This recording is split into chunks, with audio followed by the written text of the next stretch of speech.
여러분 안녕하십니까? 하나님의 평강이 마음속에 가득하시기 바랍니다. 저는 오늘 성령과 말씀과 기적이라는 제목으로 여러분과 함께 은혜를 나누고자 합니다. 본문 말씀은 창세기 1장 1절로 5절입니다. 태초에 하나님이 천지를 창조하시니라. 땅이 혼돈하고 공허하며 흑암이 깊음 위에 있고 하나님의 신은 수면에 운행하시니라.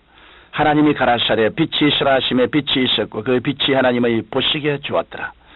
하나님께서 천지를 지으신 일을 성경에서 읽어보면 무에서 유를 창조하신 영원한 법칙을 깨달을 수 있습니다. 땅이 혼돈하고 공허하며 흑암이 깊음 위에 있었습니다. 이는 인간적인 생각으로 보면 절대로 쉽게 질서가 잡힐 상황이 아닙니다. 그런데 성경은 말씀하시기를 하나님의 신은 수면에 운행하시니라고 했습니다. 마치 암탉이 병아리를 품듯이 성령이 그 혼돈의 세계를 품었습니다. 그러자 하나님의 말씀이 주어지고 그 말씀을 따라 성령께서 무에서 유를 창조하신 것입니다. 여기서 우리는 성령께서 하나님의 창조적인 능력으로 임하여 계신다 해도 성령님은 말씀을 통해서 일하신다는 것을 알아야 합니다. 우리 눈에 보이는 이 세계 만물들은 성령께서 말씀의 본을 따라서 역사하여 창조하신 것입니다. 그러므로 우리가 이 원리를 잘 알 때 우리의 삶은 성령께서 위대한 창조를 이루시는 바탕이 되는 것입니다. 첫째로 성령님이 우리와 어떤 관계인가를 살펴보시겠습니다. 성령께서는 우리 인간과 깊은 관계를 가지고 계십니다. 구약시대에는 성령이 제사장과 예언자에게 임하셨습니다. 그래야 인간으로서는 상상도 할 수 없는 위대한 일들이 성령의 능력으로 이루어졌던 것입니다. 그 다음에 성령님은 예수님의 생애 전체에 함께 일하셨습니다. 또 오순절 날에는 마가다락방의 120문도에게 임하셨으며 지금은 회개하고 예수 믿는 모든 사람에게 오셔서 새로운 세계, 새로운 질서, 새로운 하나님의 나라가 임하게 만들어주시는 것입니다. 성령님은 인격적인 하나님이시기 때문에 우리가 언제나 인격적으로 모셔야 성령께서 우리의 삶에 역사해 주십니다. 우리가 성령님을 무시하거나 멸시하면 성령님은 슬퍼하시는 것입니다. 성령님이 슬퍼하시면 성령님의 역사는 소멸되고 하나님의 창조적인 역사는 나타나지 않습니다.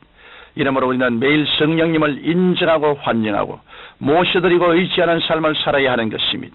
신앙생활이라는 것은 하나님의 성령님이 오셔서 우리를 지배하시고 우리의 중심을 붙잡아 주시고 우리를 이끌어 주시는 것입니다.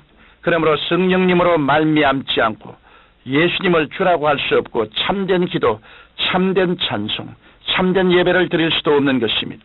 이러기 때문에 성령님 없는 사람은 형식적인 신자이지 참된 신자는 아닙니다. 성령님 없는 교회는 형식적인 교회일 뿐 하늘나라는 임하여 있지 않습니다. 이러므로 성령님께서 우리 안에 계시느냐 안 계시느냐 하는 것은 우리에게 절대적으로 중요한 문제인 것입니다. 두 번째로 우리는 성령님과 말씀의 관계를 확실히 알아야 하겠습니다. 성령님과 말씀은 창조적인 동력자이십니다. 예수님의 사역을 보십시오. 요한복음 1장 1절에 태초에 말씀이 계시니라. 이 말씀이 하나님과 함께 계셨으니 이 말씀은 곧 하나님이시니라고 말씀하시는데 말씀이 육신이 되어 우리 가운데 임하신 분이 바로 예수님이신 것입니다. 그러나 말씀하신 예수님은 삼위일체 하나님이심에도 불구하고 30세쯤 되셔서 요단강에서 세례 받으시기 전까지는 아무런 공적인 활동을 안 하셨습니다. 그러나 예수님께서 물에서 올라오실 때 성령께서 비둘기같이 하늘로서 임하여 그 위에 머무시면서 메시아로서의 공적인 사역의 말씀을 시작하셨습니다. 그리고 성령께서는 그 말씀을 따라 역사하시자 귀신이 쫓겨나가고 중풍병자를 고치고 죽은 자를 살리시는 수많은 기적을 행하셨던 것입니다. 예수님의 제자들도 말씀과 성령이 충만할 때 창조적인 역사를 일으켰습니다.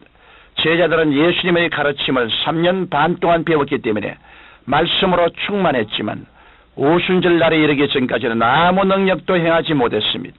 그러나 오순절 날이 이르자 성령님이 임하시자 제자들은 권능을 받게 되었습니다. 그래서 베드로가 일어나서 말씀을 전가할 때 성령이 말씀을 쫓아 역사하심으로 하루에 3,000명이나 회개하고 세례를 받았습니다. 또 베드로와 요한이 성전에 기도하러 올라가다가 성전 미문가에 앉아 구구라는 안진뱅이를 보고 은과 금은 내게 없거니와 내게 있는 것으로 내게 주느니 곧 나사렛 예수 그리스도 이름으로 걸으라고 손을 잡아 일으키니 그들에게 임하여 계시던 성령께서 그 말씀을 따라 역사하심으로 안진뱅이가 뛰어서서 걸으며 하나님을 찬양했습니다. 이러한 기적은 말씀에 따르는 표적이 되었기 때문에 하루에 남자만 5,000명이나 믿고 돌아서는 역사가 일어났던 것입니다. 성령 받기 전의 제자들은 아무런 힘이 없었으나 성령께서 그들 위에 임하신 뒤로부터 성령께서 말씀을 따라 위대한 기적을 만행하시게 된 것입니다. 그러므로 우리가 이 말씀과 성령님의 관계를 깊이 깨달으면 동일하게 우리의 삶 속에도 참으로 위대한 역사가 일어나게 되는 것입니다. 하나님께서는 예수 믿는 모든 사람에게 성령님을 부어주셨습니다. 그럼에도 불구하고 오늘날 많은 성도들이 성령님의 역사를 체험하지 못하는 것은 하나님의 말씀을 읽지 않기 때문이요, 기도하지 않기 때문입니다. 매일 하나님의 말씀을 읽고 기도 생활을 하여 성령님으로 충만할 때 우리는 이 육신의 세계 속에 살면서도 영적으로 하나님과 함께 사는 놀라운 역사를 체험하게 되는 것입니다. 우리가 성령님의 역사를 체험하지 못하는 또 하나의 이유는 성령님이 역사하실 말씀의 분명한 본을 제시하지 않기 때문입니다. 믿음의 선언을 하지 않기 때문입니다. 그러므로 우리는 말씀의 본을 믿음으로 선해야 합니다. 나는 십자가 밑에서 보혈로 하나님과 화해하고 성령님의 능력으로 의로운 사람이 되었다고 말해야 합니다. 그리고 주께서 나의 연약한 것을 친히 담당하시고 병을 짊어지고 가셨다. 제가 채찍에 맞음으로 나는 나음을 입었다고 선언할 때 성령께서 그 말씀의 본을 따라 고쳐주시는 것입니다. 물론 우리가 아직까지도 나는 병이 안 나았는데 아직까지 아픈데요라고 말할 수 있습니다. 있는 병을 없다고 말하는 것이 아닙니다. 그럼에도 불구하고 우리는 말씀을 시인하여 성령께서 치료하시는 역사를 고대해야 합니다. 제가 채찍에 맞음으로 내가 나음을 입었다고 말하는 것은 믿음을 선포하여 새로운 건강을 만들어내는 것입니다. 또한 우리가 현실적으로 가난하고 실패하여 어려울 때가 있습니다. 그것을 무시하라는 것이 아닙니다. 그러나 이런 환경 위에 성령께서 역사하셔서 형통의 복을 창조해내시도록 말씀의 본을 제시해야 한다는 것입니다. 우리가 입술로 성령께서 역사하실 수 있도록 하나님의 말씀을 분명히 고백하는 것은 대단히 중요한 일인 것입니다. 예수님께서는 우리가 무엇이든지 땅에서 매면 하늘에서도 매일 것이요 땅에서 풀면 하늘에서도 풀린다고 하시는데 이 매고 푸는 일은 먼저 우리의 입술의 고백에 달려있는 것입니다. 사랑하는 성도 여러분, 우리는 성령님의 능력을 의지하여 끊임없이 긍정적이고 창조적이고 생산적인 입술의 고백을 해야만 합니다. 여러분이 분명하고 단호하며 타협이 없는 신앙 고백을 하셔야 성령께서 천지를 창조하신 때와 같이 혼돈하고 공허하며 흑암이 있는 곳에 새 질서를 만들어내시고 생명을 만들어내시고 부요를 만들어내셔서 그 영광을 나타내시는 것입니다.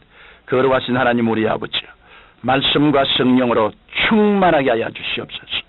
믿음의 담대한 신앙 선언을 하게 도와주시옵소서. 그리고 하나님과 함께 위대한 창조적인 역사를 만들어내게 도와주시옵소서. 예수님 이름으로 기도합니다. 아멘.